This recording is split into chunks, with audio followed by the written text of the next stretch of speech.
Order, order, and welcome to the first sitting of Westminster Hall under these very unusual and temporary arrangements. I hardly need remind honourable members that there have been some changes to normal practice in order to support the new call list system and to ensure that social distancing can be respected. And as I look round the room, this is the picture of perfection. Nobody in this room is less than 2 metres away from anyone else.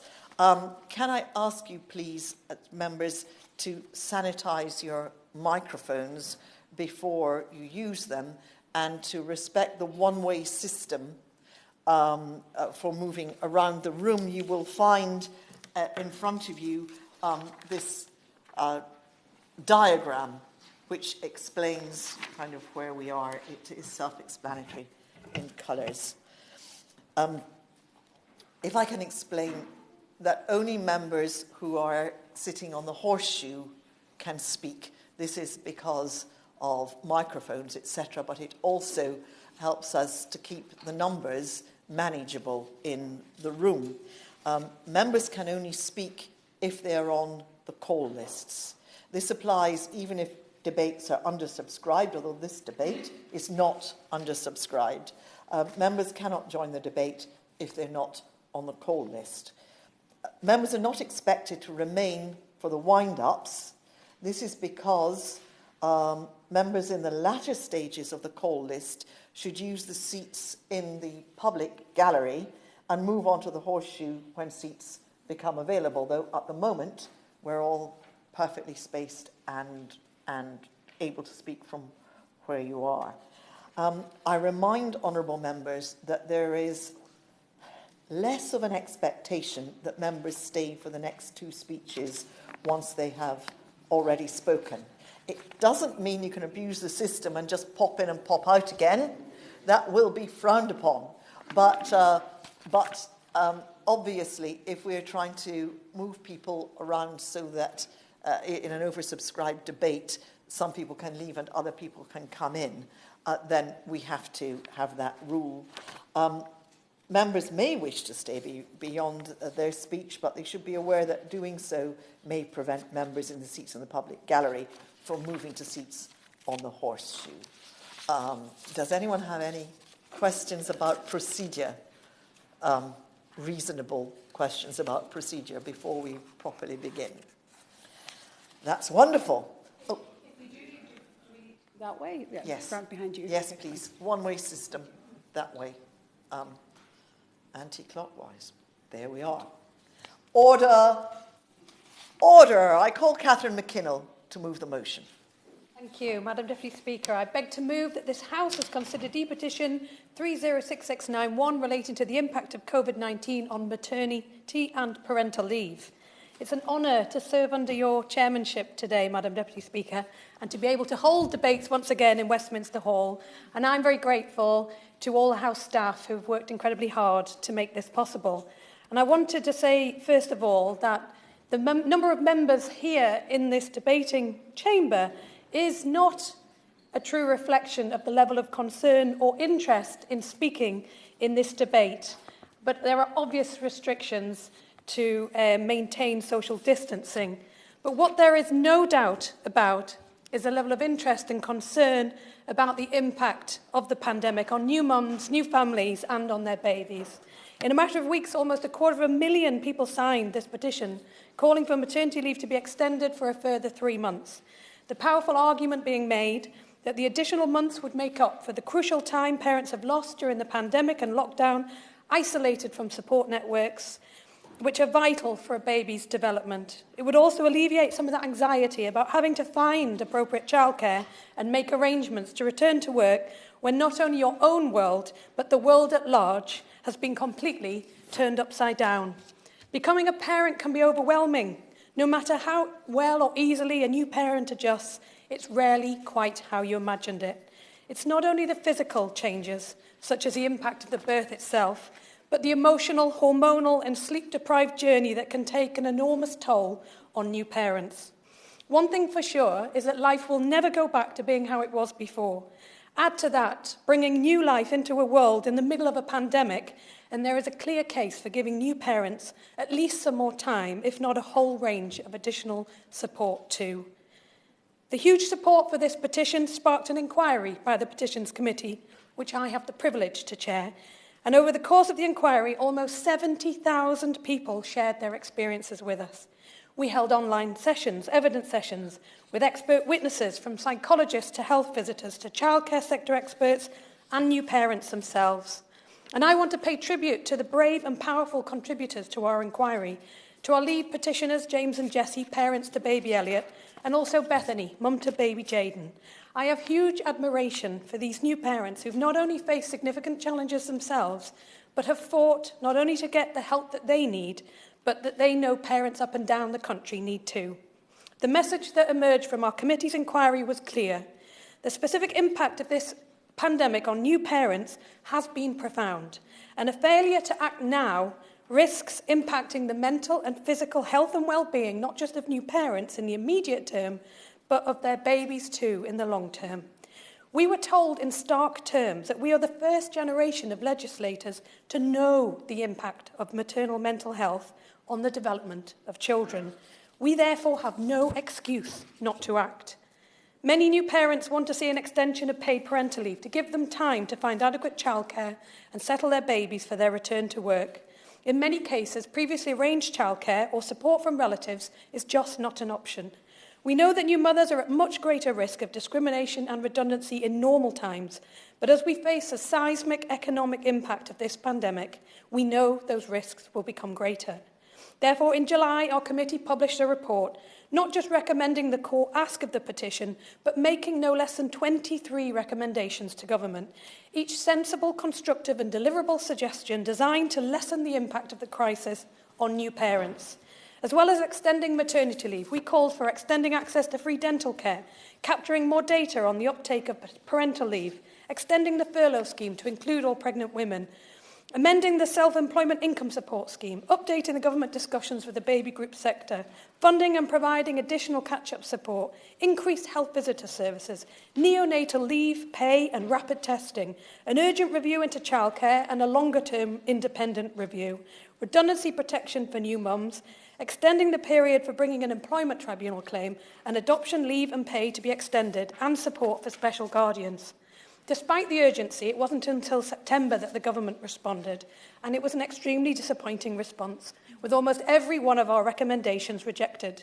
The government agreed to provide an update on discussions with the baby group sector and to hold a discussion meeting with the groups to understand how parents could be supported to return to work. This was the only ask that the government agreed to.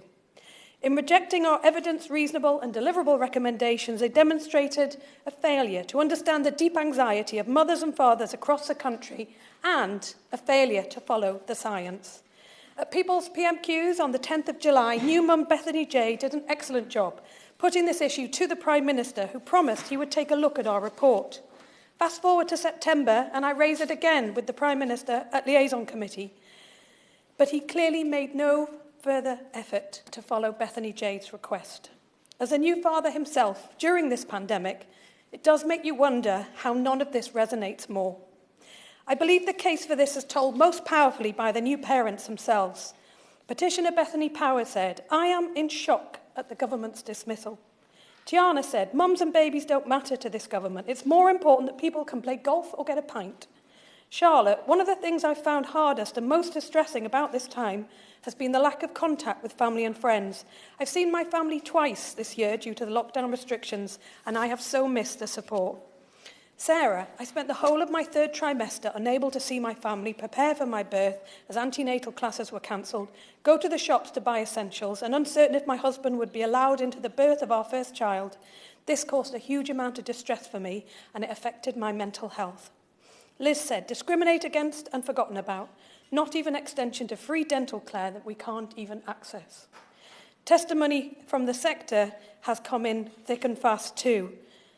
On the government's claim that the UK's maternity offer is generous, Emily Treadgett from the Happity said, "Whilst it's amongst the longest, it is sadly lacking in terms of financial support. actually being one of the worst in the developed world. On protecting pregnant women in the workplace.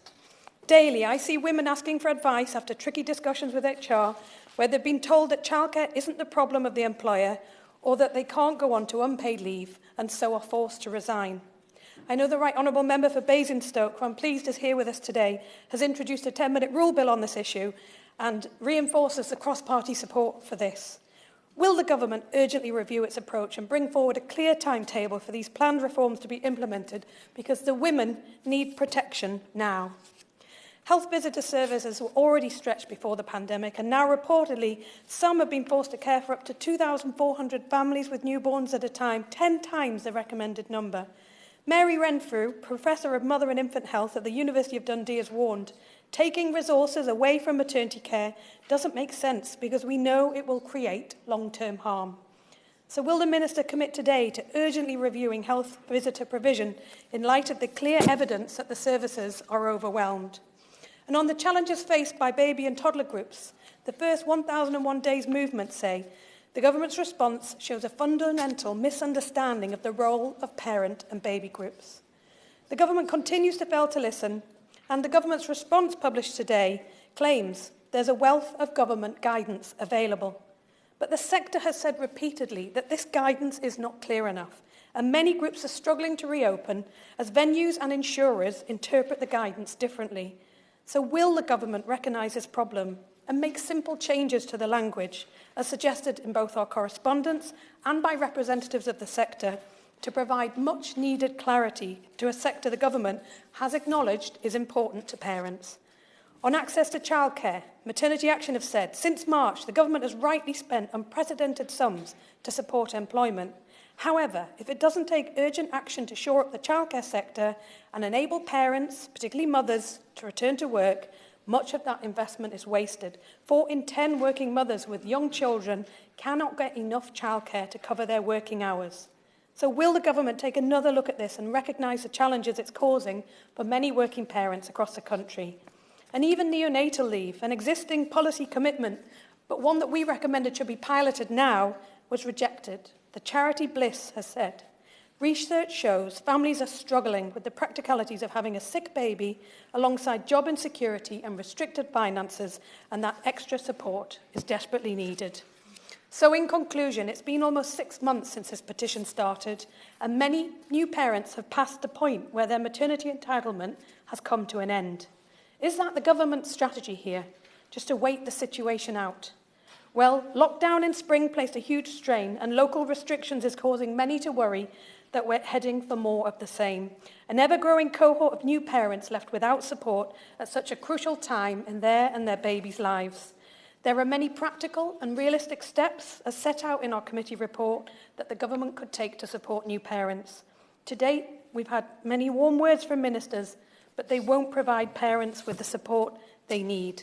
There's a long-established principle, Madam Deputy Speaker, that even in good times, a blanket of support is wrapped around new mums and their babies. That's why we have maternity leave, health visitors, postpartum mental health support, and a period of free dentistry, to mention just a few.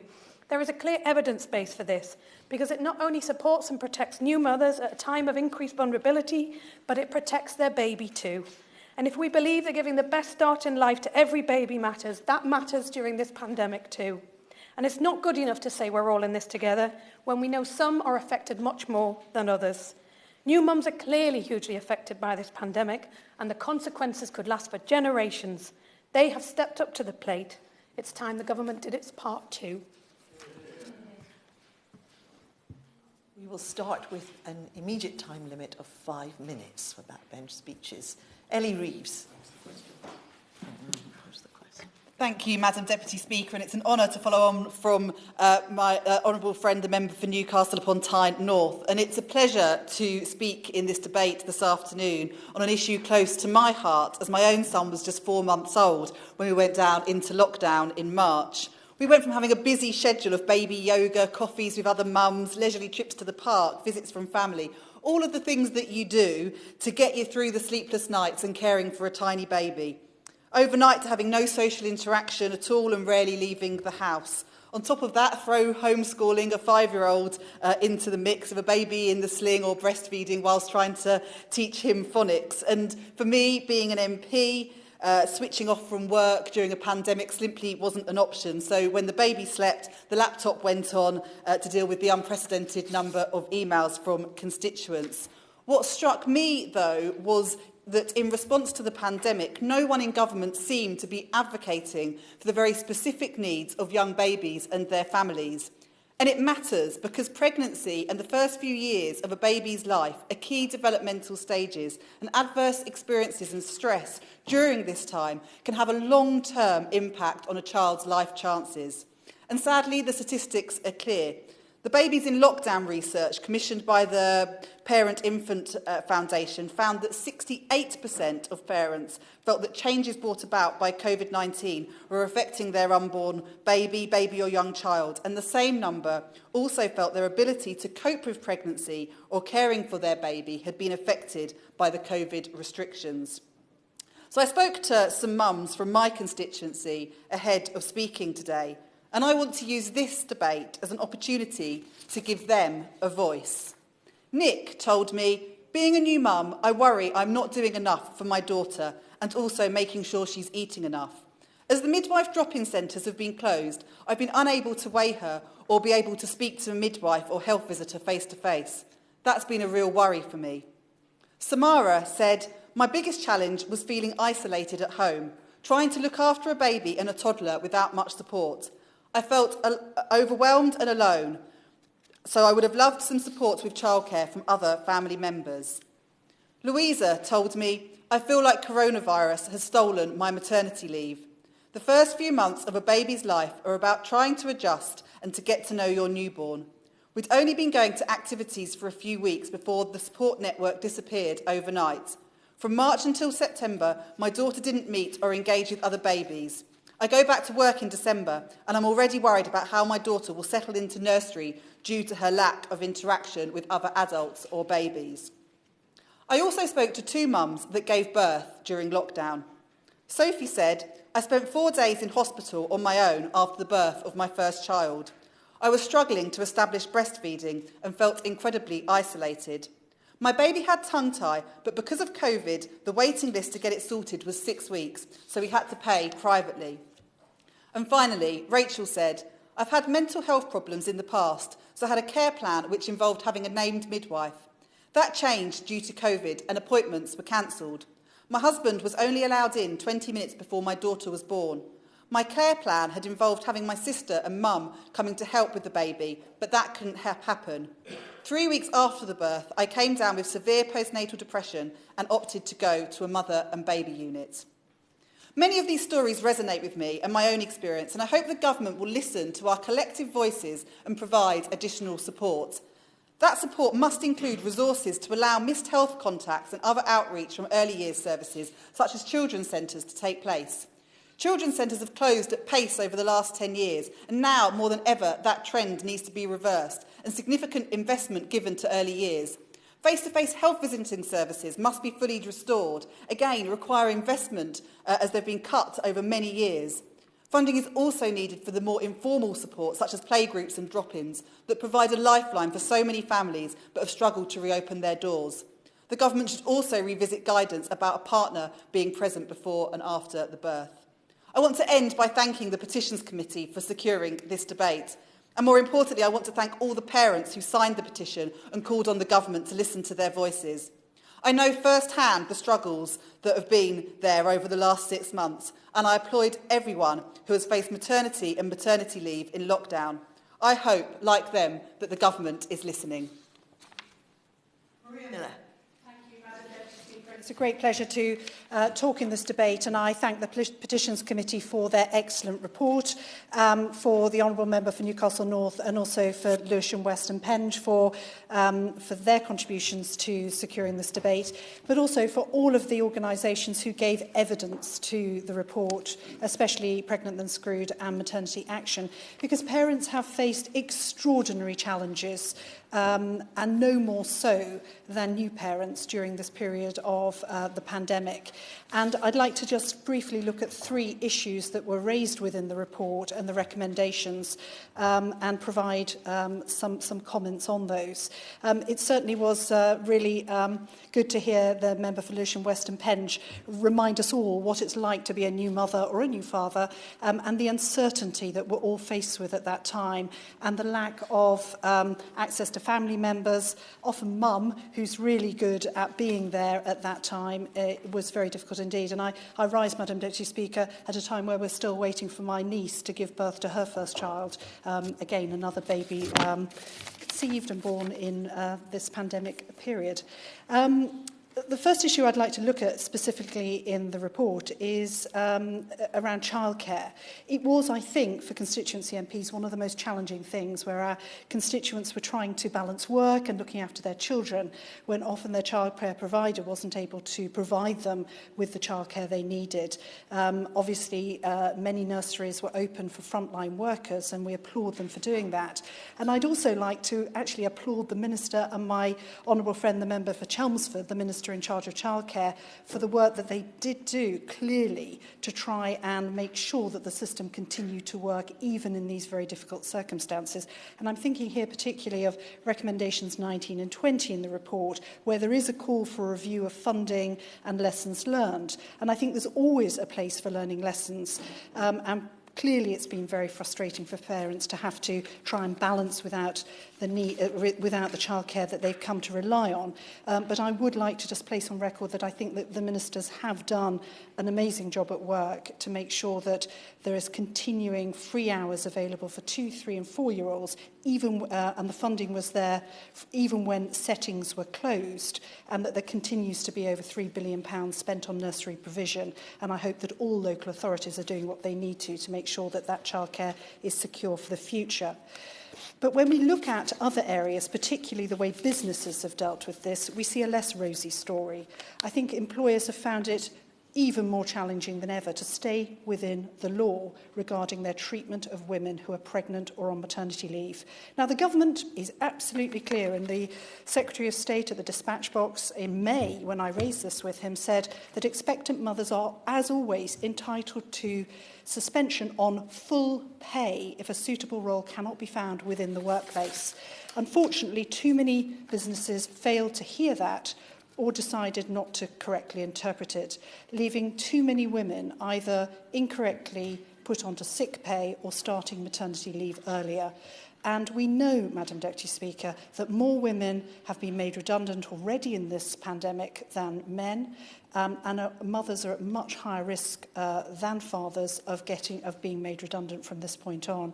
Recommendation 4 calls for clear guidance on the obligations that businesses have in respect to pregnant women who can't safely socially distance at work, reiterating that women have a legal right to full pay, and I fully support the report in that recommendation, albeit businesses should know that already. And then the third item I just want to turn to, Madam Deputy Speaker, is that we need better protection for pregnant women in the first place. And I have to slightly disagree with the report here because at I think it's recommendation 22, there's a recommendation of bringing in the government's recommendations on improving maternity leave. Well, I don't think the government's recommendations are where they should be. And if I could urge the committee to look at my bill, the Pregnancy and Maternity Protection Bill, which would actually bring in protections very similar to those that are already in place in Germany to make sure that women who are pregnant and up to 6 months after they return from pregnancy, that they are not able to be made redundant in the first place. Too many women, we think around 50,000 women a year, leave their jobs when they're pregnant just because they are pregnant. And there's got to be a warning bell sent sharply to the government, and that's their own research that I'm quoting, that the law as it stands is not working and it needs to change. Hannah.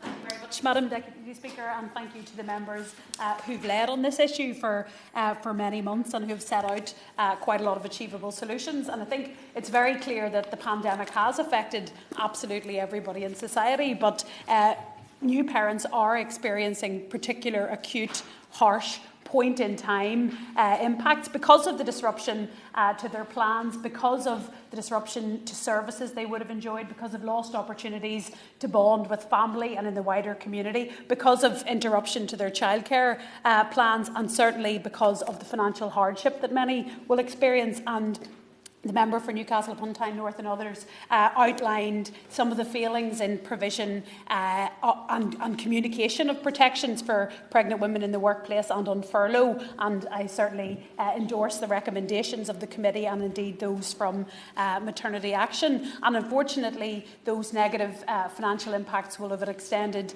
to women who are self-employed, of course, many of whom have constructed their career in that way precisely to better balance their home and their work lives. And of course, no account was made for lost earnings due to maternity leave within the qualifying period, which has left a massive hole in the replacement income for many women and exacerbated the gender pay gap that already exists in that part of the economy. The threat against redundancy, as others have said, is an acute issue, and members will know that working mothers are already deeply exposed to redundancy or job downgrading, and the coming economic challenges alongside the catastrophic effects on childcare are really going to sharpen that risk.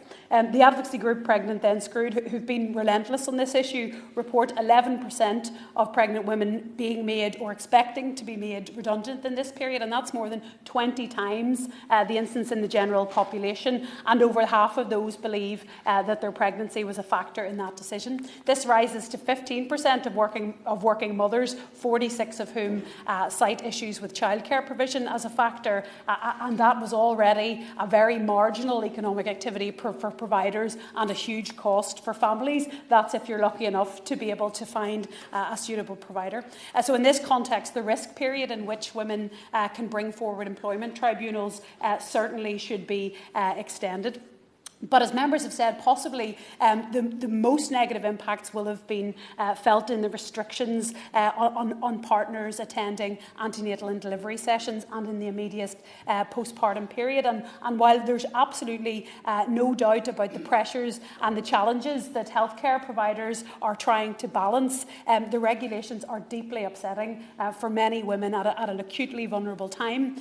The Royal College of Midwives have said that having a trusted birth partner present throughout labour is known to make significant difference to the safety and well-being of women in childbirth. When coronavirus is heightening anxiety, that reassurance is more important than ever, and particularly the changing and the variation of rules across trusts is creating even more anxiety, because what to expect when you're expecting can change more than once during a pregnancy. And again, while I appreciate this is due to obviously the ups and downs of pandemic advice in the community, such a crucial function, I believe, should be protected the way that, for example, we're protecting the ability of small children to go to school, and it should be among the very last restrictions to be made. Women who've just had babies need support in many different ways: to rest, to establish breastfeeding, in some cases to recover from major abdominal surgery, and of course just to figure out how to look after a newborn baby. And sometimes they'll need to stay in hospital for care and specific support, and the rules about partners and visitors are forcing some to choose between that hospital care and family care, and many will choose the latter and be discharged too soon, and that will have long-term impacts. Midwives and health visitors and volunteer groups, as others have outlined, are next to angels in that period in your journey as a parent for monitoring and for advice and for reassurance. And it's tragic that support won't have been available for many. And this year is going to have very long-term impacts for very many people, and new parents existing in isolation is going to be a big part of that. So it's going to take imagination and resources to put in place the measures that we can. We won't be able to do everything because of the pandemic restrictions, but the committee has outlined some of them. France, for example, has just doubled paternity leave allowance, so we have to make sure that we do the things that we can do within the restrictions. Thank you. After the next honourable member, the time limit will be reduced to 4 minutes, but with 5 minutes, Mr. Tim Lawton.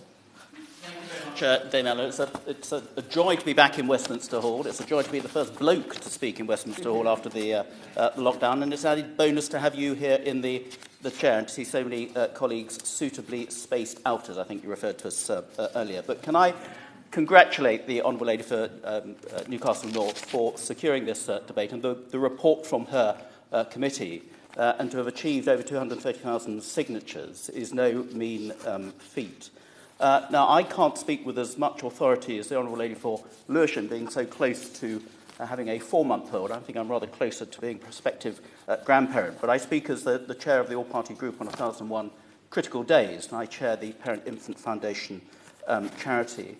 Now, others have spoken out already about the need for greater flexibility for maternity leave and paternity leave brought on by the particular factors and pressures during lockdown. And I agree with much of what is in the report and what the Honourable Lady has said. And it's been interesting, I think, that report is very much informed by the personal testimonies of parents, many new parents. Those extra pressures which parents have faced, the school closures, so if they have children already, they're facing having those children at home as well as going through pregnancy. The confusion for employers and employees about what they're actually entitled to at work, what is safe for them to be able to work during pregnancy, given the coronavirus considerations. The mixed access to childcare, as the Honourable Lady has said, and the added stress of not being able to have partners in hospital, crucial hospital appointments and scans, and in some cases even at birth, and in some really tragic cases, and I quote the case of Emma Kemsley from Saffron Walden, not even to have a partner at a termination when she found out at an 18-week scan that the baby would not survive outside the womb. It was doubly tragic. So these are exceptional circumstances. These are not ordinary times. But, Dame Eleanor, babies, I think, have become the forgotten part of the population during the pandemic. Over 330,000 babies have now been born in England during lockdown. Many new family members, many new parents have been isolated from extended family members. They haven't had the usual loving care and support of grandparents around them. We've had cases where babies, now exposed to other babies, have recoiled because they're just not used to babies. They've not been at those ante- and postnatal classes with the contact with other babies, so they're just not used to them. This is going to take a lot of normalising when we can get back into socialising, which is such an important part of a new baby's life and a new parent's life in particular. And the problem with health visitors, that only those vulnerable families, deemed vulnerable, have been permitted to have face-to-face contact with health visitors. Such an important item of support in those early days. Also an important early warning system for things potentially going wrong. Many toddlers and children, early new babies, have not had those important early checks. And we hear that up to 70% of health visitors have been redeployed into other hospital and community settings during the pandemic. That is a really false economy where the impact that those health visitors can have so early on new parents in particular, is absolutely essential. Every year, 106,000 under 1-year-olds are exposed to domestic violence, parental substance misuse, or severe mental ill health, yet only 15,000 of them are supported by social workers. The Parent Infant Foundation, which I chair, has produced a report jointly with Best Beginnings and Home Start called Babies in Lockdown. And that report showed that almost 7 in 10 parents felt the changes brought about by COVID were affecting their unborn baby or young child. Over 2/3 of respondents in the survey that we carried out said that overall their ability to cope with pregnancy or caring for their baby had been affected by COVID restrictions. And many families from lower income backgrounds, Black, Asian and minority ethnic communities and young parents have been hit harder by the COVID pandemic, and this is likely to widen the already deep inequalities in the early experience and life chances of children. So we recommended in the report a baby boost to enable local services to support families who've had a baby during or close to lockdown, and a new parent-infant premium, providing new funding for local commissioners targeted at improving outcomes for the most vulnerable children. Dame Eleanor, it's essential that those new babies and new parents in particular get the very best start in life, the best attachment to their children. So when they arrive at school, They are normalised, socialised, ready, greedy, eager to learn and to get on with their fellow children at school. It's a false economy not to be doing more. Time limit now reduced to 4 minutes. Sarah Owens. Thank you, Madam Deputy Speaker. And I'd like to start by thanking the member from Newcastle North for bringing this debate here today and by declaring an interest. I had a baby just before lockdown. So in the beginning of February, I gave birth to a beautiful little girl. And I want to express my thanks to all the new parents who signed this petition and have put it on the agenda here in Parliament today. Because I think throughout this pandemic, we've often talked about quite either very abstract things or very, very specific things like whether you should go to Barnard Castle and things like that. But what people really want us to be discussing is about what matters to them, the real life issues, whether it's, can I see my loved ones in a week's time? Will I be able to spend Eid or Christmas with my family? Can I celebrate my friend's wedding? Can I plan even my own wedding? Probably not right now. Can I be with my partner when they give birth? So I'm really glad that we've got a chance to talk about something that's real life and has a real life impact on people's lives today. And like the member for Lewisham West and Penge mentioned, for a lot of people, including myself, maternity stopped pretty much as COVID started. At 7 weeks, my partner, who's a teacher, was able to work from home, and therefore I was able to start work 7 weeks after our baby was born, and the need was great. As I think many people in this room, many MPs, many constituencies, saw a massive rise in casework and a massive need. And some of those people that took their time to write to their MPs were pregnant women, absolutely terrified about the prospect of having to give birth alone, having to have had scans, maternity appointments alone, or in very, very strange environments. And this is very difficult, particularly for people that have had difficult pregnancies, miscarriages before, and problems with their health. And it's almost a cliche to say that this crisis has laid bare so many underlying problems that has existed for far too long in this country, when we know that even before the pandemic, over 3,000 health visitors had been cut in the last 5 years alone.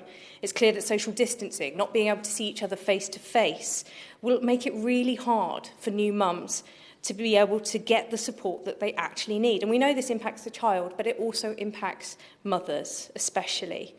The expert work they do on such limited resource does help narrow some of the inequalities that we've already talked about. We know that 7 in 10 new mums might hide or underplay any struggles they're facing. I'd like to know if the Minister can tell us what the government's plans are to restore the vital health visitors we've lost over the last few years, and what the plan is to help babies and parents catch up on support they've missed during this pandemic, because it is absolutely vital. And when we talk about the very first stages in a child's life, we look to children's centres, nursery schools. All of these support mechanisms have taken a massive hit because of COVID, but they have stepped up. And I would ask the Minister whether he would readdress the situation that's currently happening in nursery schools, where they have not been reimbursed for any of their COVID costs, because that is an absolute disgrace. And we know by now that the confusion around government guidance has been muddled, but I'm really pleased to see that trusts have been enabled to have partners now come into maternity scans in particular. And I know that my own trust that covers Luton and Dunstable Hospital has also done that. But I'd like to ask the Minister what conversations he's had with those trusts, because 2 weeks ago I got a written answer that said that he had none. And that is deeply concerning, because trusts need to be enabled to do this. So thank you. Laura Farris. Thank you, Madam Deputy Speaker. It's a pleasure to follow the member for Luton South, for whom I'm full of admiration. When we first arrived in Parliament, I remember wondering whether any MP had fought their first parliamentary seat so heavily pregnant. I don't think so. But I'd also like to congratulate the Honourable Member for Newcastle North for her work on this issue. She's absolutely right to highlight the issues which underpin this petition. Many of them have been drawn to my attention by an organisation in my constituency, Health Watch West Berkshire, and they touch on points including, I think most importantly, the challenges that new mothers had during the period of lockdown, and if you'll forgive me, I will define that as between March and July of 2020, not being able to see close members of their family, not being able to meet up with their NCT groups if they were in one, not being able to go to a family or a children's centre. The support that we would wish for new mothers was not there. However, in my speech, I'd like to confine myself to the proposal in this petition, which is the right to extend paid maternity leave by a further 3 months to enable bonding and social engaging with other parents and babies through baby groups. I am not going to support this petition. I'll set out why, and I'll set out what else I think should be done. The first reason is that I'm not persuaded that this is the purpose of maternity leave. And to look at the statutory purpose, you do have to delve back into European law. The Pregnancy Workers Directive was what kicked the idea of maternity leave off in 1992. And the whole essence of that was about the well-being of the mother. It was about mandating member states to offer 14 weeks for the mother to make a physical recovery from childbirth. Now, in 2009, the European Union looked at it again, and they came up with very firm recommendations that member states should offer 18 weeks. In fact, they recommended 24. And what they said then was longer leave will have a positive impact on the mother's health. Our priority is to help women recover from giving birth and to create a solid relationship with her child. So maternity leave, very respectfully, does not and has never existed for wider developmental purposes, and I think we should be wary about asking for it to do so, particularly in this country where women have a right, a statutory right, to 52 weeks of ordinary plus additional maternity leave. I fully accept the extreme limitations that were proposed by the lockdown, but the reality was that wouldn't have been the entirety of any woman's maternity leave, and to the extent that childcare provision and other services are still limited, I'm not persuaded that their offering will have radically changed if we were to extend by 3 months to Christmas or even into the new year. My other point is that I am very, very worried about mothers asking for a further 3 months maternity leave, knowing how vulnerable they are in the workplace. In my experience, and I used to be an employment barrister, employers would find that an onerous requirement, and whilst they may not make her redundant while she's on leave or even when she recently returns, if she is caught in a redundancy exercise, say at the back end of 2021, she will find it very difficult to establish causation in an employment tribunal, and I'm concerned about that. But what I do think the government should do, and the conclusion I reached after 10 years of practice, is that the way to protect and enhance and progress women in the workplace is to embed flexible working practices. We have seen through this crisis how productive and effective people can be through doing their jobs at home. We've seen men doing it for the first time in jobs they never would have thought they could do from home. And we have recalibrated our view of flexible working, which can also mean working reduced hours, flexi working, job shares. So my view is that the answer to this is not in extending statutory leave, but embedding statutory flexibility in the workplace. Should make it clear that there's no prohibition on interventions because we have this on here. We can have a robust debate. It's absolutely fine for that to happen. John Howell. Thank you, Madam Deputy Speaker. I hope nobody's going to take that advice to have a go at me. But if they do, they do. Let me say how delighted I am to participate in this debate, and I thank the member for Newcastle upon Tyne North for initiating it. There are just 3 points that I want to raise, and I raise them in the spirit of asking the Minister to look at these again to make sure that we are doing everything that is possible to make sure that everything works extremely well. And the first one is in relation to childcare. Now, I fully accept that childcare is desperately important to ensure that there is the opportunity for people on maternity or paternity leave to go back to work. I fully accept that. But I pick up the point that the Honourable Member for Lewisham West made and that the Honourable Member for East Worthing made, that it's very important for the children themselves. I too have come across children who have been born in or just before the lockdown period, but have been immersed in lockdown, who find it really difficult not just to engage with other children, but to engage with anyone outside of their immediate family. And I think that is such a sad thing to experience that I'm not quite sure what the answer is, except to build flexibility in and to make sure that we have the right sort of understanding people that are running the nurseries that are there. The second group of people that I would ask the Minister to look at to see whether we are doing the right thing for them is the self-employed. There are a large number of self-employed here in the UK, but we know that there are certain things that we haven't done right.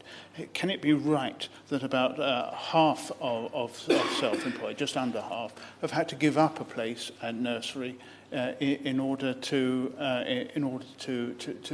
carry on living? And can it be right that we ask the self-employed to be able to take into account the things that other people do not have to take into account, particularly those that are employed. And the final point that I would make is for those people that are employed. And I know that the Minister or one of his associates has raised the question of how companies deal with people who are on maternity or paternity leave. But it is still, as many speakers have suggested, it is still an area that is open to abuse. We still see a large number of suspensions that are being done on incorrect terms, for example.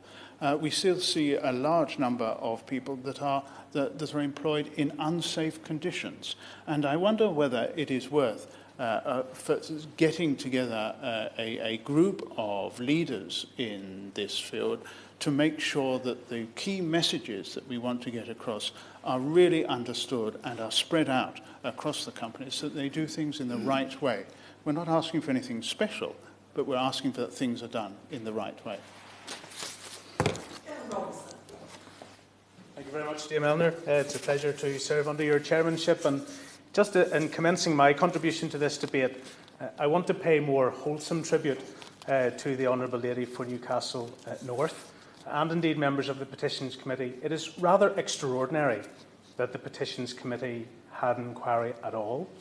It's not a common thing to do, but I think being met not only with the strength of feeling for this petition and the almost 250,000 signatories and the fact that Westminster Hall was not accepting e-petition debates, I think it was an incredibly powerful thing to do, and I'm glad that the Petitions Committee not only did it, but proceeded with a very robust and a very encouraging report, one which was compelling to read and made arguments that I have yet to hear substantive rebuttal for.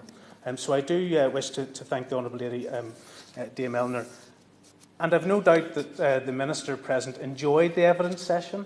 I think it was rather robust, and I have to say I have found the Minister to be personally engaging in this issue. But I have not found the Government to be anything other than tone deaf to the genuine aspirations that have been raised by mothers, by the concerns raised by mothers and the wider family circle, to the imperatives that have been raised about supporting young mothers, young babies, and the wider family at a time when we've all had difficulties, and yet the response, I'm afraid to say, was wholly insufficient. And I think, aside from the contribution from the Honourable Lady for Newbury, I think there is a general reflection around the debate this afternoon that more can be done, and said she wasn't denying that, just the intended purpose of the petition. But I do ask, particularly, Dame Eleanor, given that we are entering potentially another period of restrictions within wider society, that we're entering another period of potential lockdown and circuit breakers, that government at least accept this afternoon that this is not an issue that has gone away, that the pressures that manifested themselves in huge levels of public support through the e-petition, in the contributions that we have made in Parliament, through the committee's report and the subsequent report in September, that government accept that this isn't over, that families, those who are pregnant currently, those who are at the early stages of maternity leave, are still looking for a government who have heard further work being brought forward on support for the job support scheme, and other measures which can be taken to support individuals throughout society, that mothers and families still remain in a difficult space. Health visitation, no matter how hard professionals have tried to respond to the needs of those under their care, are still not providing the best support that they would wish to give, are still relying on online engagement and Zoom calls when actually face-to-face contact, getting to see mother, baby and the wider surroundings within the family setting are so crucially important. It's all still constrained. Madam Deputy Speaker, Dame Eleanor, I was pleased to ask the Prime Minister on the 23rd of July when government intended to respond to the Petitions Committee inquiry. And the Prime Minister responded saying he remembered Bethany from Crewe very well. He responded to indicate that he would consider the report and its contents. I don't think anyone who surveyed the evidence and the Hansard transcripts of the Liaison Committee could believe that there was appropriate consideration of the 23 recommendations brought forward. That time hasn't passed. The opportunity still remains. And in the name of the 638 members of my own constituency who signed this petition and the hundreds of thousands of people throughout this country, I hope government do listen. House. Thank you, Madam Deputy Speaker. It is good to be back, and I also want to congratulate the Honourable Member from Newcastle North for bringing this as the first debate to this chamber. The government response to this petition so far has been disappointing. Far too many new parents have felt completely unsupported through what should be a time to bond with their newborn child. And I urge ministers to reconsider their response, extend parental leave and pay for families during the pandemic. The government claims that the UK is amongst the most generous countries in the world in terms of parental leave. In practice, that is untrue. In fact, in UNICEF's ranking of family-friendly policies, the UK ranks only 34 out of 41 OECD countries. And as highlighted in the Petitions Committee report, the unpaid section of parental leave is simply unaffordable for many parents. As always, it is those who are already more disadvantaged who lose out. But this is not just about the generosity of parental leave in the UK. Of course, we should have that discussion, and it clearly deserves our attention, because, of course, we can do a lot better. But today, the government needs to consider the impact that the loss of access to vital services, including health visitors, has had on families during COVID. And it leads me to the subject of mental health. The first 12 months are vital for a new baby. There's an enormous amount of physical but also emotional development. Undiagnosed mental health problems in parents can have significant, long-lasting consequences for a newborn child. And I speak as the chair of the APPG on adverse childhood experiences. It is crucial that we understand what can affect a child's health from the start and take a trauma-informed approach to building back from this pandemic. Depression before, during and after birth is a serious condition. It can go unrecognized and untreated for nearly half of new mothers who suffer from it.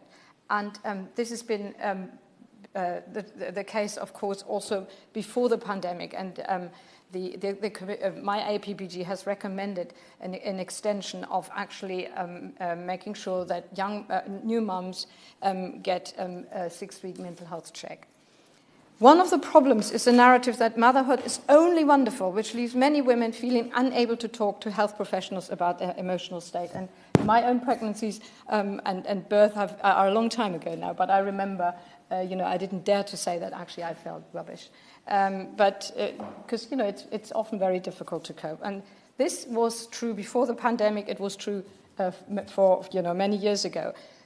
COVID has only created additional challenges. 68% of new parents have said their ability to cope with pregnancy or caring for their baby has been affected by lockdown restrictions.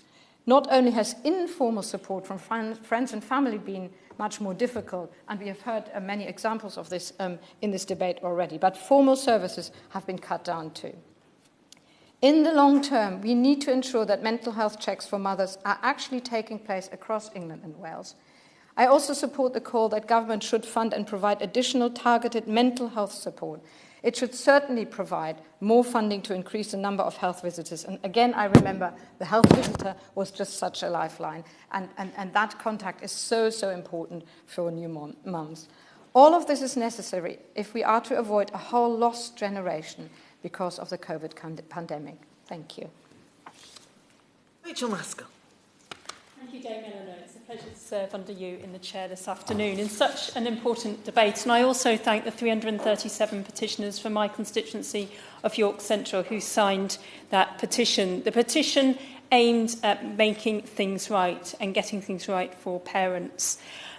I just want to start by putting on record how important it is to support women through their pregnancy. And I ask the Minister to take back to his colleagues in the health team how essential it is that birthing partners and fathers are able to accompany the woman through her pregnancy throughout all antenatal care, scans and hospital appointments, right through to birth and any care required after birth. However, this afternoon I just want to touch on two key issues. First, thanking, of course, the Petitions Committee for its reports and its 23 recommendations, and want to reflect on that in this short speech that I have. Firstly, on the issue of neonatal care. I have had a constituent, a mother, write to me who gave birth 11 weeks early during this pandemic. So difficult, not least when her baby was moved to Middlesbrough, now in lockdown. She and her family need to be able to spend the appropriate time, of course, to nurture and be with their baby. However, bringing forward the neonatal leave by 2 years would really assist, and to bring that forward now even more so would assist her.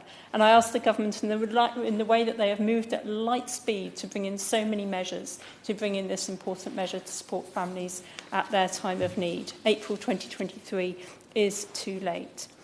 However, the second issue I want to look at as chair of the APPG on adoption and permanence is the inequality that we see between adoptive parents and birth parents that currently exist, and ask the Minister to take another look at that inequality, not least in the government's response to the Petitions Committee report. We know that, for instance, self-employed adoptive parents are not entitled to an equivalent to the maternity allowance which self-employed mothers can access. They can ask the local authority for support, they don't have to get that, and of course it's means tested, unlike birth parents. Also in the 2016 independent review of self-employed in the UK, it highlighted this disadvantage, yet 4 years on there has been no redress, and I ask government why. I also want to pick up on the issue of special guardians who are currently not entitled to any form of parental leave or pay, and yet fulfil that crucial role of parenting, and how this creates a real inequality. Research shows that around half of kinship carers have to give up work to care for their children, so we must see change. And I thank my honourable friend, the member for Newcastle upon Tyne North, who published her excellent report last week about the real hardship that kinship parents face. Therefore, we need to see a real change. Labour would have introduced a year of maternity pay and leave following best practice, and therefore we need to get it right for all parents. Therefore, I want to urge the Minister to bring forward proposals in order to ensure there is no inequality between adopters and special guardians and birth parents, because for many of those parents, the issue of bonding with their child, addressing the issues of attachment, are so important if we are going to see these families succeed and thrive in the future. And therefore, despite the response from government, I ask them to revisit these issues and ensure that we can create strong families into the future. Thank you. Justin Matters. Thank you, Dame Anna. It's a pleasure to see you in the chair today, and I welcome the opportunity to discuss the impact of COVID-19 on maternity and paternity leave. As many members will know, and as we've heard today, being a new parent is an exciting, a scary, and of course a tiring experience. It's rather like being a new member here, isn't it? But as well as being a new parent, being a challenge at the best of times, when you have the support of extended family, when you're able to send baby groups, when you're able to leave your home as and when you please, We know actually to have a newborn baby, as we've heard in the middle of the lockdown, is all those challenges multiplied. And that's why we need ministers to recognise the unprecedented experience of those who have become parents during the pandemic. We've seen various offers of support to schemes, but those on maternity and paternity leave have had no such offers made. And it's time we actually did something on that, because, of course, as we know, during the time this petition has been waiting to be debated, I'm very pleased that we're back open here today. Many of the parents affected have had their maternity or paternity leave pass them by, and they're now grappling with the challenges of childcare during the pandemic. Some of those who have contacted me have had very supportive employers. That's welcome, but of course it's not a guarantee. And I've heard from other constituents who have not been able to access childcare having to consider whether they can return to their jobs at all, and others who have had no choice but to take unpaid leave. The government have previously suggested the option of people being furloughed if childcare cannot be sought, and I personally don't think that is at all the right answer. And when the Prime Minister said he would expect employers to be reasonable in those circumstances, and that would be sufficient, I think that betrayed a lack of understanding from him about the reality of workplace discrimination. And for those who've returned to work, they've experienced a significant portion of their maternity leave during the national lockdown. The possibilities to see extended family and friends and to attend COVID-secure baby groups has opened up, but there's no guarantee, and I think we've already heard it's very unlikely that's going to be able to continue in a way we would want to. And we've already seen with localised lockdowns, inter-house mixing has gone for many already. And I think we can see how that affects people on a day-to-day basis. A comment I received from a constituent really struck with me. She said, "Some days are so difficult, I barely slept, the house is a mess, there's a huge pile of washing to be done, and all I need is my mum to come round and hold my son whilst I do this." And it's often those very simple, helpful, small interactions that can make all the difference. Baby groups and support from family and friends not only benefit new parents, but are vital for the development of new babies who are looking to interact and form new bonds. And there will be babies who have had only their parents' contacts, have not met other babies, and will take time to adapt to new childcare settings. And the thought of that, even, never mind actually doing it, is quite a traumatic experience for parents and their babies. And of course, we know, as we've discussed already, the absolute challenge the early years can have on the rest of a child's development. So those who have given birth during the pandemic and those who are pregnant at present haven't continued to contend with restrictions on attendance to scans, medical appointments and access to services. I've heard from constituents who felt a void from being unable to see their health visitor in person and have been left in pain and distressed by being unable to receive support from breastfeeding services. Maternity leave should offer new parents the opportunity to recover from birth and time to adapt to the challenges of a newborn. New parents are facing having to catch up on missed appointments at the same time as they are returning to work. There are many practical implications on this, and it's well documented the discrimination women on maternity leave or returning from it face. And as we've heard today, those difficulties are exacerbated in the worst of times. So we know it's not business as usual at the moment, so why should it be business as usual for maternity and paternity leave? We should have some changes before it's too late. Thank you, Madam Deputy Speaker, and my thanks first of all to the Petitions Committee, to the Honourable Member for Newcastle North for bringing this debate, to the maternity petitioners, to Bethany, to Maternity Action and Pregnant and Screwed, and everybody who has been looking out to try and help people at this incredibly difficult time. And it's had an impact on my own family as well. My sister-in-law Suzanne had a baby Fraser during lockdown, and I understand they may be watching this at home. And like all parents, they've been doing their absolute best in the very most difficult of circumstances, and we're all so very proud of everything that they've done so far. But, Madam Deputy Speaker, it doesn't have to be this hard.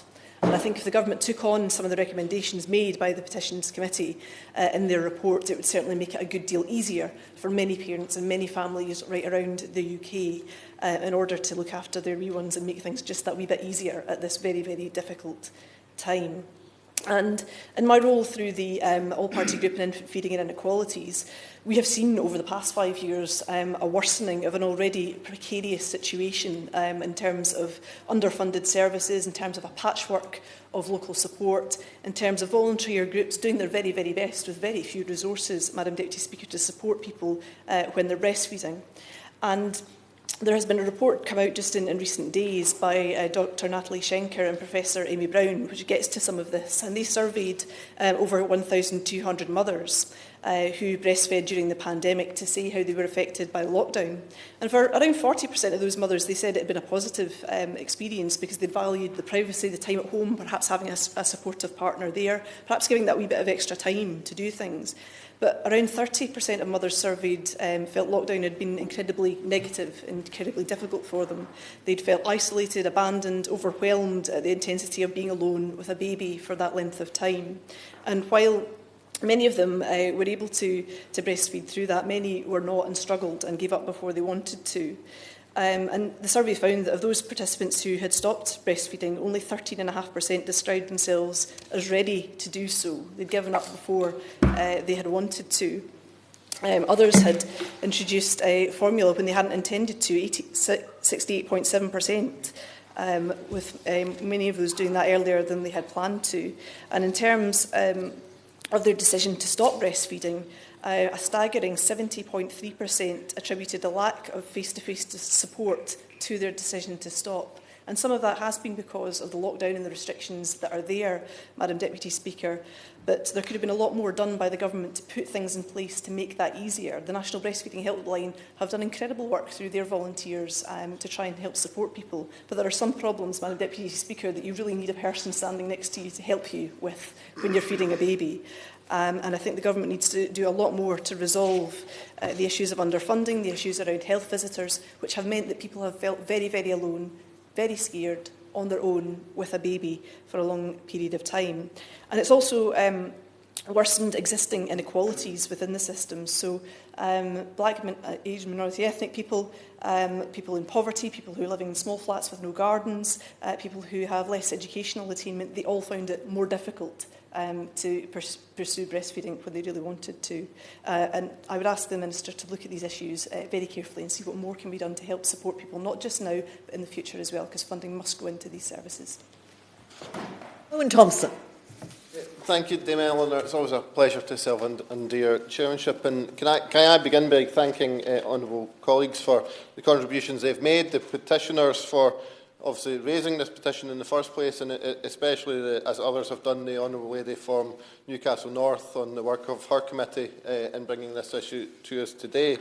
I think that as an issue where we can't underestimate the impact it has on so many people, and it was really encouraging to see so many sharing their experiences in record numbers with the inquiry. There can be few issues more important to society than how we look after the health and well-being of pregnant women and new parents and newborn children. So it is great to see the matter prioritised on the first day back here in Westminster Hall. It is a great pity that the UK Government's response to the recommendation so far has been more of a shrug of our shoulders than a helping hand, and I very much hope that the Minister is here today with a renewed vigour for action, simply saying that we have the best or amongst the best and most generous systems in the world won't really cut it, and will those struggling financially. And while maternity allowances are far from generous, and UNICEF ranks the UK amongst the least family-friendly of the world's richest countries, and it's a worrying thought that, unbound by EU minimums, that perhaps we may see that under threat. The government response so far to this report suggests that they have either not grasped or are not concerned about the extent of COVID-19 on the lives and livelihoods of pregnant women and new parents, and it should be an easy decision, really, to extend maternity leave by 3 months at the very least, to make sure those who have unfairly lost income, lost leave rights, lost access to health and dentistry service, to baby groups, to family and childcare support are not disadvantaged even further. I think it's safe to say that the Prime Minister is in a beneficial position of undoubtedly being able to enjoy the benefits of having a newborn baby around through this period. I mean, it certainly brings so much joy in a period of difficulty. However, it would be difficult to argue that he would be able to perhaps share the experience with those who are struggling with poverty, low wages, insecure work, loss of access to healthcare support, to those facing discriminatory attitudes from an employer. We've heard from other members, those who've seen their roles downgraded on return. In a survey of almost 20,000 mothers and pregnant women by the campaign group Pregnant and Screwed, 46% of those being made redundant blamed a lack of childcare provision due to the Covid-19 pandemic. And there are thousands of real experience summarised in the committee report, which will hopefully persuade the Minister of the need for a more sympathetic response as we look to move forward. So far, the Government has been sluggish in responding to the recommendations in the report, waiting until September before even coming out to say no to most of them. We know that they can rush to react when they want to. They didn't, for example, drag their heels in any shape or form when it came to getting rid of procurement rules, so they could splash billions of public money on questionable contracts to private companies of their choosing, regardless of evidence of ability to carry out the job. But when it comes to the relatively small and inexpensive fixes that would ensure fairness for pregnant women and new parents, it's a far slower response. Measures like making sure guidance for employers and employees is clear would stop people struggling unnecessarily to save on the need for costly, time-consuming tribunals. On the 16th of March, the Government announced that pregnant women at work were especially vulnerable, but they did nothing to make clear the legal obligations under existing health and safety rules that if alternative safe work or work from home could not be provided, then they should be able to be suspended on full pay. Instead, many women were wrongly forced into sick pay, unpaid leave, or forced to use up their holiday entitlement or start their maternity leave early. For many, this affected their entitlement to statutory maternity pay and reduced their maternity leave when they needed it most. The Government could have prevented this, but they chose to leave these things in a murky mess, which will allow pregnant women rights to be ignored with impunity. Unsurprisingly, when asked how many employees the Health and Safety Executive have investigated and take enforcement action against for breaching obligations to pregnant women since March, the answer was none. This pandemic has been a wake-up call for so many, and an opportunity, I think, where we could have seen the Government respond to the very detailed inquiry that was undertaken by the Petitions Committee. And I'll finish with this, Madam Chair. On the 8th of April, the Chancellor said, "When you need it, when you fall in hard times, we'll be there for you." Well, I urge the Government today, even at this late stage, to prove actions and not words that are there for new parents. Dan Carden. Thank you, Dame Eleanor. It's a delight to respond on behalf of the opposition and to see you back in the chair in Westminster Hall. And I'd like to start, like others have, by thanking Jessie Zammett and her husband James for starting this e-petition and the 226,000 people who signed it.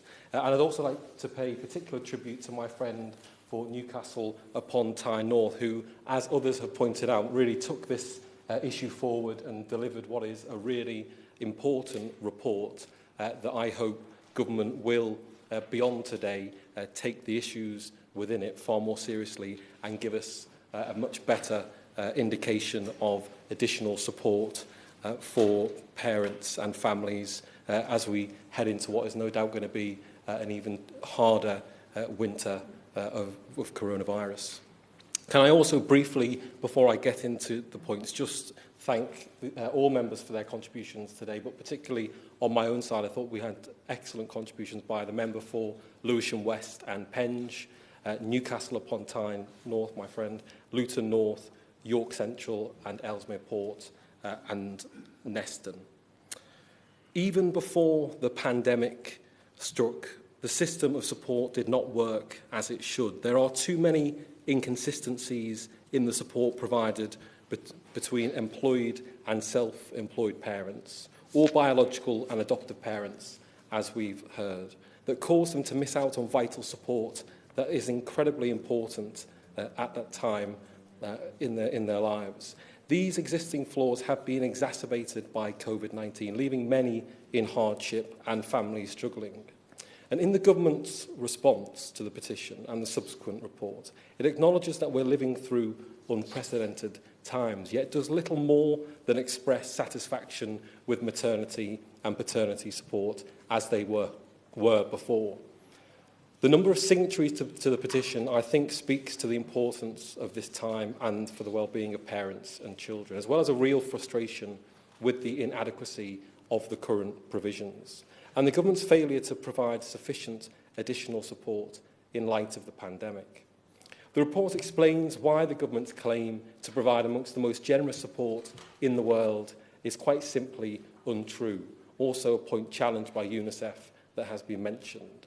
And the Petitions Committee report calls on government to capture data on the uptake of parental leave, as well as pay, so that any future review of parental leave arrangements can consider the extent to which parents from all groups are able to use their entitlements, and whether to extend leave or provide hardship grants in light of that evidence. And I think that is a really important call for the Minister to take on today.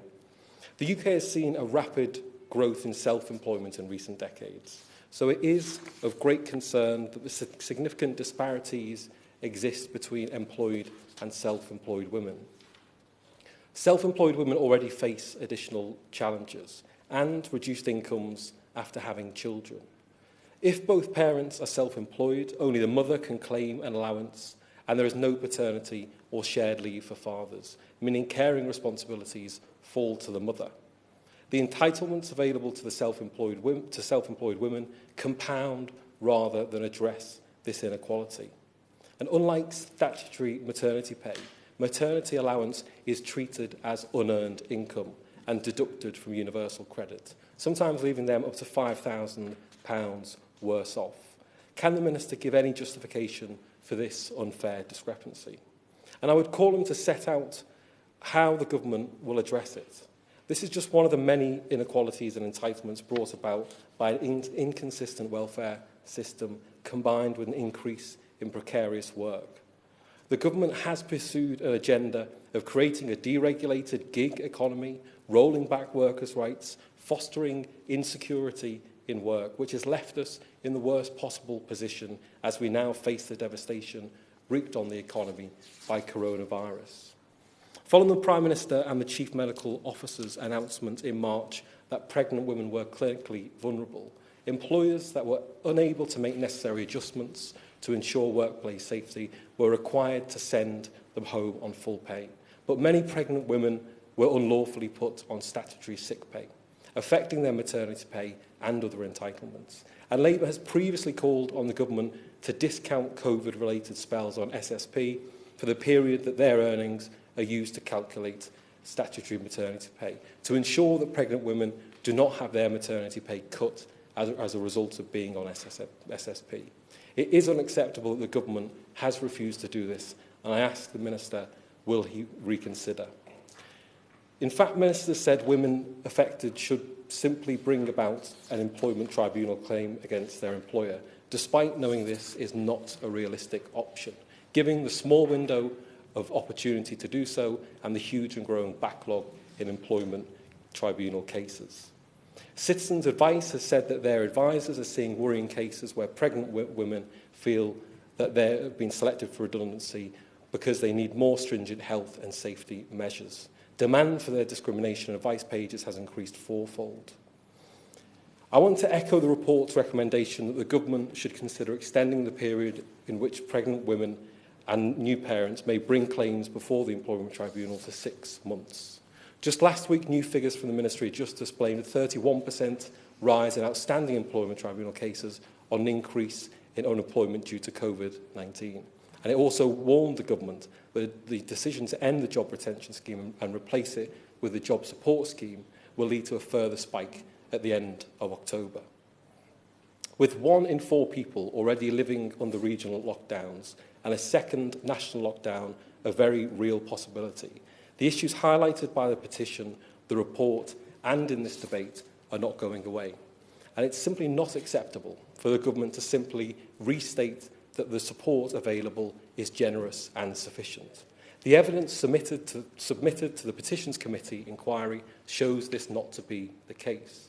Substantive ministerial action is now needed, and I would call on the Minister to set out what steps the government intends to take, considering the problems facing pregnant women and new parents detailed by honourable members today. It is simply an unfairness that too many have lost their leave during this period of lockdown, and the government should look to what action can be taken. And I would say that the issues raised here today are not simply going to be dealt with in this debate, but require action from government. Thank you, Dame Eleanor. Minister Paul Scully. Thank you very much, Dame Eleanor, and it's a pleasure to serve under your chairmanship. I'd first of all like to congratulate the Honourable Member for Newcastle North and her Petitions Committee for bringing this forward, and the way that she has conducted and really reflected the campaign of the many petitioners that are supporting this. As she knows, I sat on the Petitions Committee for a number of years, and I know from personal experience how important and valuable that committee is. I'm sure we can agree it's been an interesting and informative debate, and I'm grateful to everybody that's contributed to it. We've had, from this side of the chamber, the Honourable Lady from Basingstoke, the Honourable Member for East Worthing and Shoreham, whose previous experience in this place has really showed up in their comments. We had the Honourable Gentleman for Henley, who's always common sense that he speaks, and rational, reasonable thinking cutting through these issues was very welcome. And of course, my honourable friend, the member for Newbury, who, although she's not been in this place for a long time, I think she's got a great future ahead of her, and bringing that professional approach, her experience to bear on this was a particularly insightful and welcome contribution. Now, obviously, the online petition asked a government to extend maternity pay because of concerns about the lack of opportunities for parents and mothers in particular throughout the lockdown, and petitioners did point out the activities such as baby groups which were unable to during the lockdown, and how they're vital for children's development, and we've heard a lot of that in this debate now. But first of all, as a father myself, I know how important social contact is with family, friends and other new parents. It's been quite a while since my children were in that position, being in their 20s now, but in the first early months and the first years of your child's life, I do vaguely remember those days a couple of decades ago, just how important that is. And that contact does provide invaluable support at a time of significant change. I do sympathise with new mothers and parents who are unable to spend their parental leave in the way that they envisaged prior to the pandemic and lockdown. And I recognise that new parents want to give their children the best possible start in life. It's what we all want. And I wholeheartedly agree that activities that support babies' developments in those early months and years are so important. We're all social creatures, including from a very young age. Social contact is important at all stages. But obviously, since that initial period of lockdown, we have tried our best to be able to relax the social distancing rules that were previously in place, with stricter measures, yes, in some local areas as required. But as a result of those relaxations, including the introduction of support bubbles, more new parents are now able to spend time with family, friends and other new parents while still respecting the social distancing rules. The online petition that prompted the Petitions Committee's inquiry and this debate asked for paid maternity leave to be extended by 3 months in light of Covid-19. As you've heard, the government has not accepted the proposal. Maternity leave is provided to enable employed pregnant women and new mothers to prepare for and recover from birth and bond with their child, including through breastfeeding if the mother wishes to breastfeed. Up to 52 weeks of maternity leave are available, 39 weeks of which are paid, and all employed women must take at least 2 weeks of maternity leave immediately after giving birth, or 4 weeks if they work in a factory. Fathers and partners can take up to 2 weeks of paid paternity leave. They can also access up to additional 50 weeks of leave and up to additional 37 weeks of pay where the mother doesn't intend to use her full maternity entitlements. And employed parents also have access to up to 4 weeks unpaid parental leave. And that is per parent, not child. So a couple that wishes to take per parent, per child. So a couple that wishes to take additional time off work with their baby have access to additional 8 weeks of leave per year, more if they have other children. I know that this leave isn't paid, but it is also the case that all employees have access to 5.6 weeks of paid holiday through year. The entitlement to annual leave continues to accrue while a parent is off work on parental year. We've talked a lot about in this debate about the data in comparison, the international comparisons. So I think it's important to look at the fact that the maternity leave, rather than parental leave, that some people suggested, which is a day one right, is one of the most generous in the OECD. It's also, when you look at the time of it compared to the money per week, per month, there are other countries which have a shorter period but maybe pay more money. But often they are combined with social insurance, so it's dependent on the contributions that the employers and the employees have to have already paid in. I will briefly give way, but I've only got a short period of time.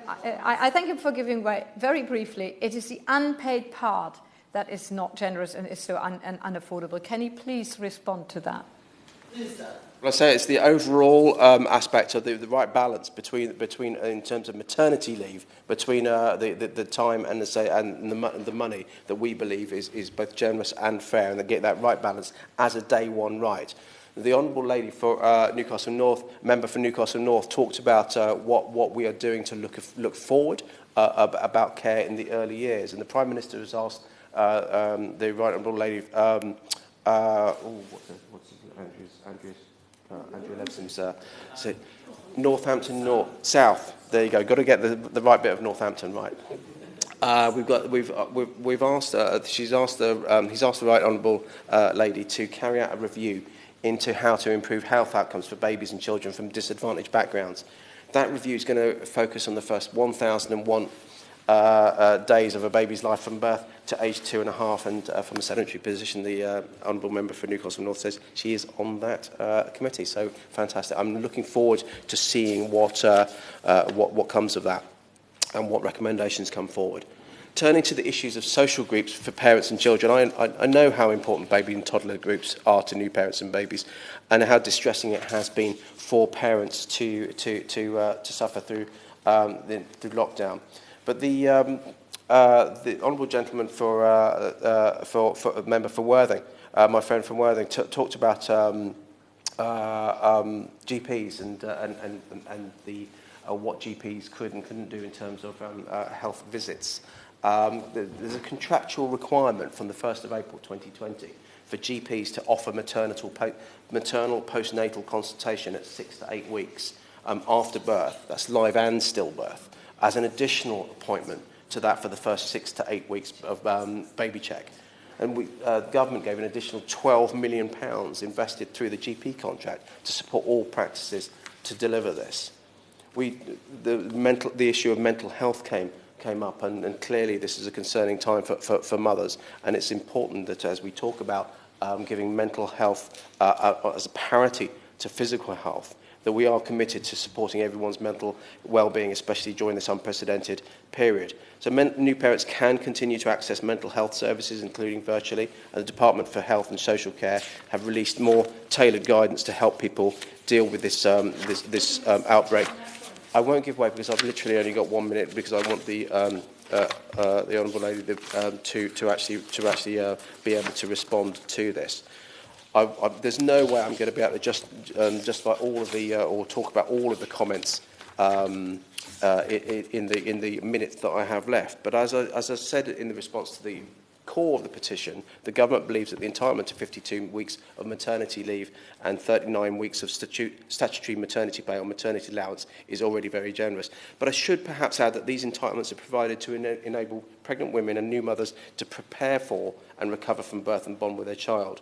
So that's what I'm saying, that we need to make sure that as we relax lockdown, there are new opportunities for new parents to spend their maternity, paternity, adoption leave and shared parental leave in the way that they had envisaged it, spending that prior to the pandemic. The recent relaxations have only been possible because we took the difficult decision to introduce that stringent social distancing measures, including lockdown.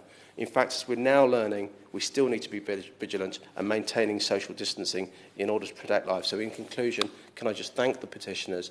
We will continue to work on those first early years to make sure that we can make sure that parents and children can get the support that they want.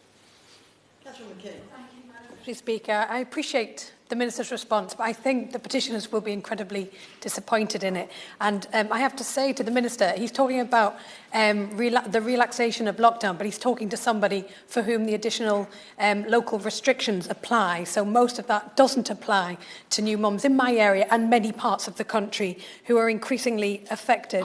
I just wanted to highlight a couple of issues from the debate. The Right Honourable Member for Basingstoke, I loved the way she challenged the fact that our report didn't go far enough and didn't demand enough of the government. I very much agree with her campaign, but it highlights in this report how we try to be reasonable and ensure cross-party support and deliverable asks of the government, which is what makes it more disappointing that most of them have been ignored. I also wanted to just flag up the impressive speech by the Honourable Member for Newbury, but it seems to ignore the reality for many working mothers that they don't have the agency to negotiate flexibility, and they are deeply anxious throughout their maternity period during this lockdown about the future of their employment situation. And I just want to make one final plea, because I didn't mention it, it's not in our report, but I very much support the calls of all new mothers to be able to have that flexibility to take birth partners with them into the hospital. I want the Prime Minister to respond, as he promised at the Liaison Committee, more fully to our report and to make the changes necessary to ensure that every mother can have the confidence of a birth partner with them in hospital. Thank you.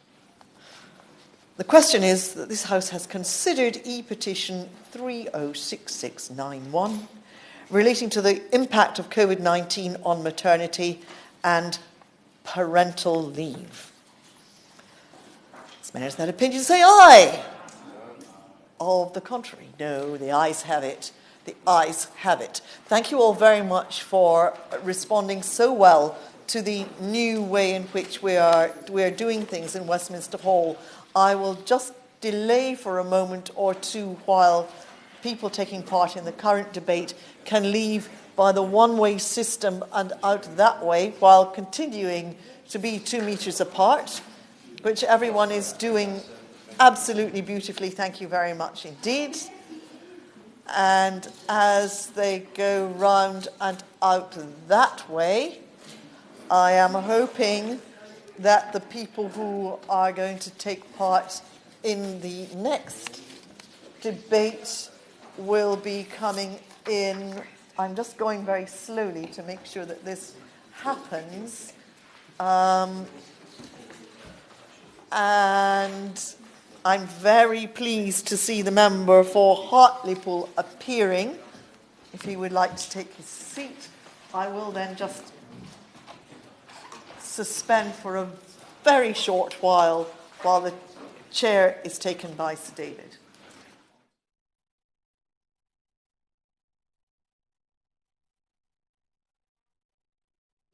To use the wipes that are available to wipe the microphones. It would be much appreciated if you would do that, please, and I will show the example, though this one's on. Am I allowed to do it while it's on?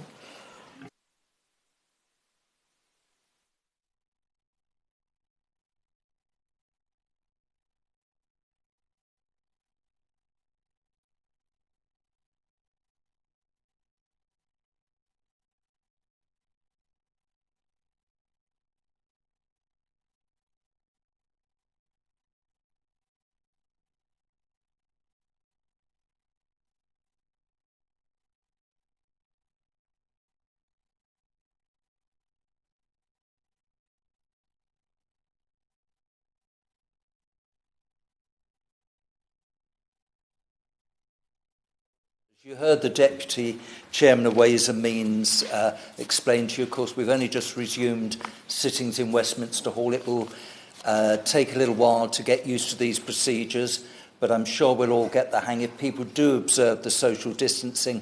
And if you think about it, when you leave, if you could just wipe the microphones down, it'll save the doorkeepers some work.